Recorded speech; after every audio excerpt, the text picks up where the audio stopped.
6'4.5",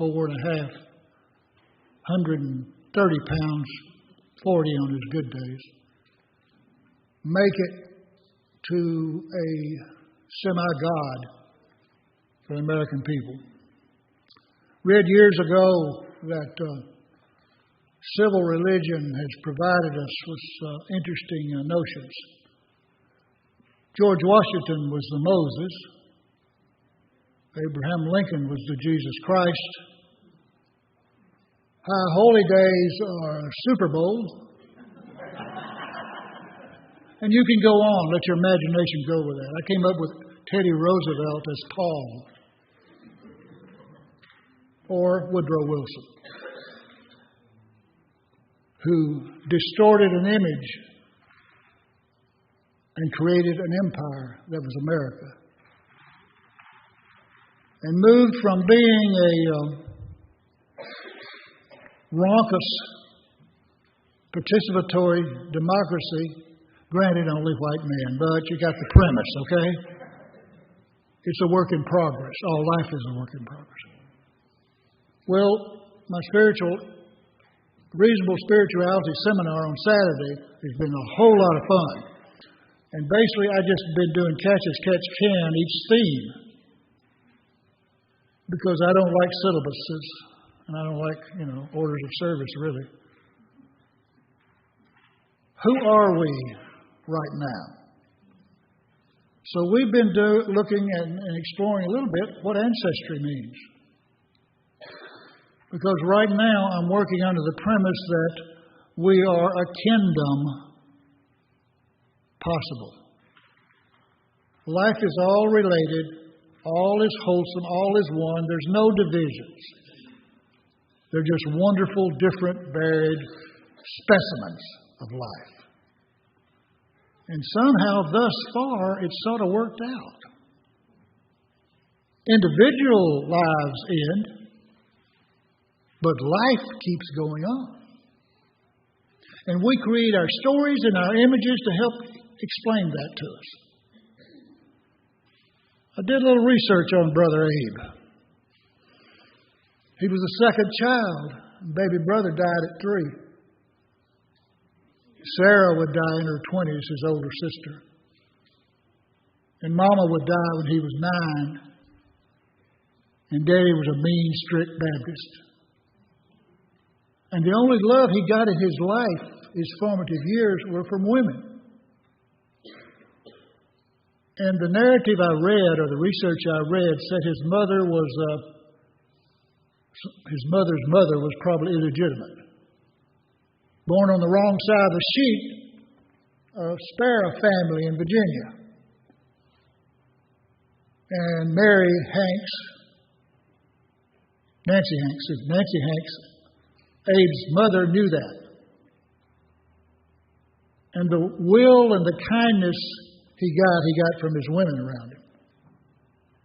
Both his birth mother, who would die of milkweed, which is basically a poison because she drank unpasteurized and unboiled milk. And he got to, as a 9-year-old, to whittle the pegs for her coffin. And he and Daddy buried her. Adversity builds character? We just do what we have to do when we're presented to it. And all the heroes we put on pedestals and in statues, I got that for $4.99 at a Goodwill store. Best depiction I've seen of him, and I'm an artist. I loved it. It gets his character. He was ugly. He was witty. A woman jumped up in one of his debates and said, "You're a two-faced liar." He smiled at her and said, "Ma'am, if I had 2 faces, would I be using this one?" I think that's called Tai Chi, right? Whoa! But he was iron, and he was a manipulative son of a gun. And he read, and he expanded, and he got whooped twice in his great ambitions. And he has a wife who would not let him, just gave him a mitigated hell. but they shared the same thing. Ambition. To be somebody. To be remembered. To be a part. To lead. And he had sort of been a trimmer most of his life. Whatever it took to get ahead, but he had a core. He had his heritage. He had kindness and gentleness, but always on the outside, always a little bit of an outlaw, always a little bit not of the manner born, not proper. And his stepmother, her daddy went off and found, take care of his brood of Abraham and Sarah. She brought books. She brought Aesop's Fable. She brought the Bible and a couple other medical books you needed on the frontier. And you have to remember, they lived in an area that was as raw bone as you want to be. It had real winters in Kentucky. And it had some unmitigated heat. And he didn't like to work. He knew how to work. He won contests splitting rails, truly. You ever tried to split a rail? See, our daddy made me chop wood when I was a kid. You swing an axe and just hit the center of the round stump, that's good. But if you make it a long pole to break up, a log to break up, to make rails, you got a day's work ahead of you. And he learned to wrestle and make fun of folks because he could always out-wrestle the boys. And he went off on his own. Some people speculate maybe $30 in real money. Walking, boating from central Kentucky north central Kentucky, over the river into Indiana, and then finally into Illinois. He learned law and would eventually make a fortune as a corporate lawyer, working for the railroads. He used the establishment to provide for his family. He sent his best boy, Robert, to New Haven, Connecticut to go to school. And when Daddy was running for president, getting set up for 1860, Robert was in school and Daddy showed up. Robert had to hide. He was just so mortified. Because he had that Midwestern accent, and he was not handsome. And Abe took New Haven by storm. And his classmates were all over him, tapping him on the back about what a great man his daddy was. So what about Abraham Lincoln's God?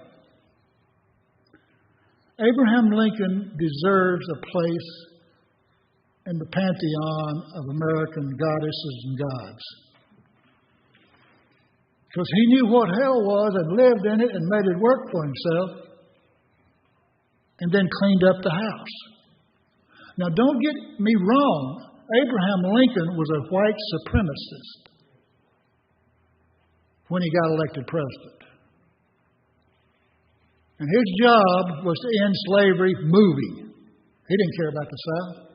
He was a Republican. Owner's rights. Contract's a contract. But he studied and he prayed. He didn't really pray. He didn't ask for anything. He said, maybe we're on the right side of goodness. He didn't worry about whether God was on our side. Great quote. I just hope we're on God's side. See, because God for Abraham Lincoln was providence. Good old classic word. God doesn't work on retail. God works wholesale. Now work with me on that. There's an energy toward positive good that we can be a part of, we can respect, or we can ignore it and try to get out of the game alive rich.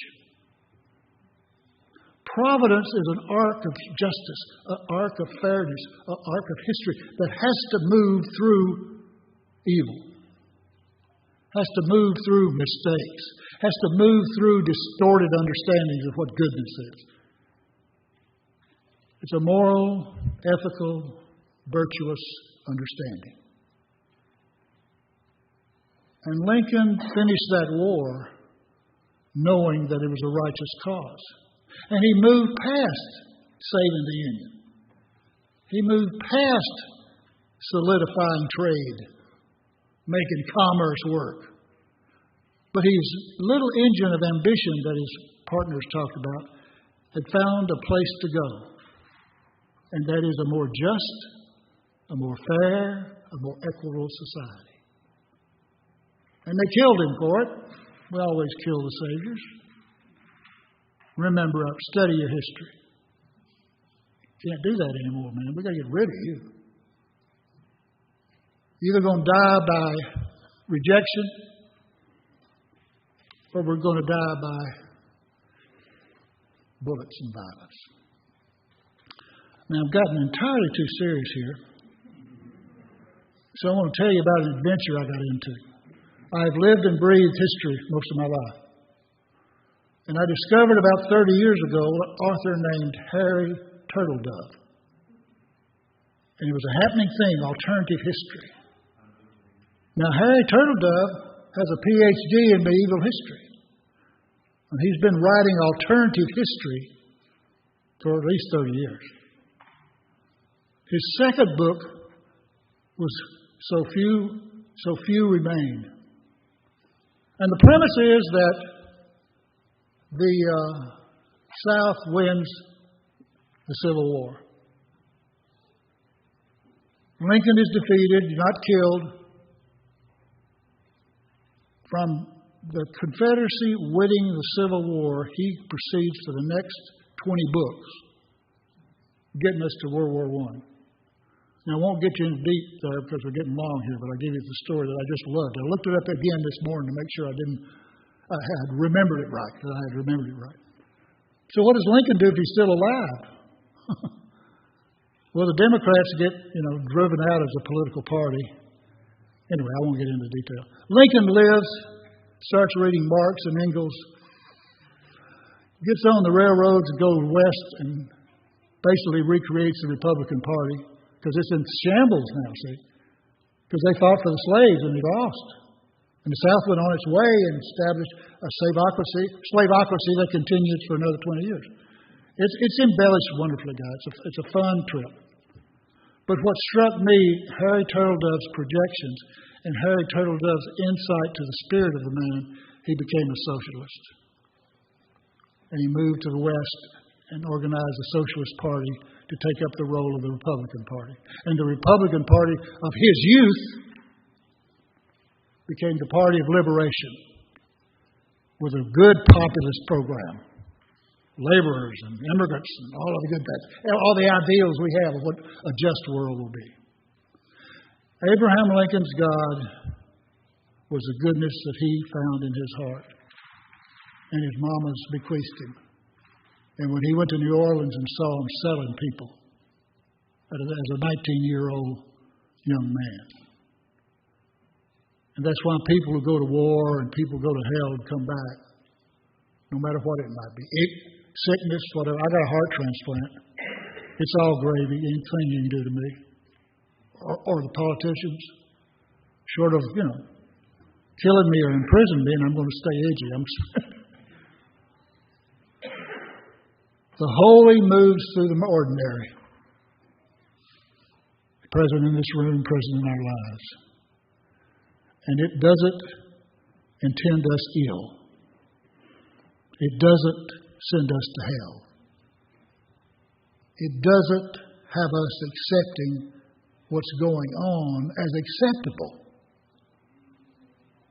Just patience, creativity, good energy. And they killed Lincoln, his body, but some of his followers, bless them, had a few years to do the 14th, 15th, 16th Amendment. And people since that time have remembered what Jefferson wrote. The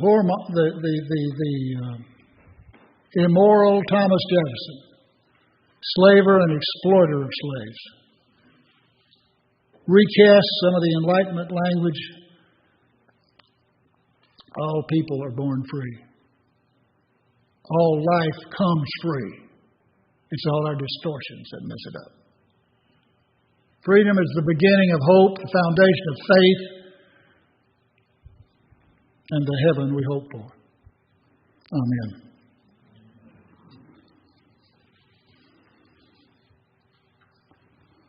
And one of the most powerful songs, I think, and I didn't look it up, James, we got to work on this better, I do. This was a black spiritual, as they used to say. But I had a professor one time tell me that the only authentic Christianity was in the slave pens, the ghettos. Christianity is about resistance. It's not about power. Going back to Doak's old theme, it's power with, not power over.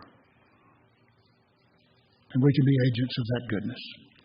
So Mikey, the manatee, and this could have been the service, right? All the rest of it was fluff.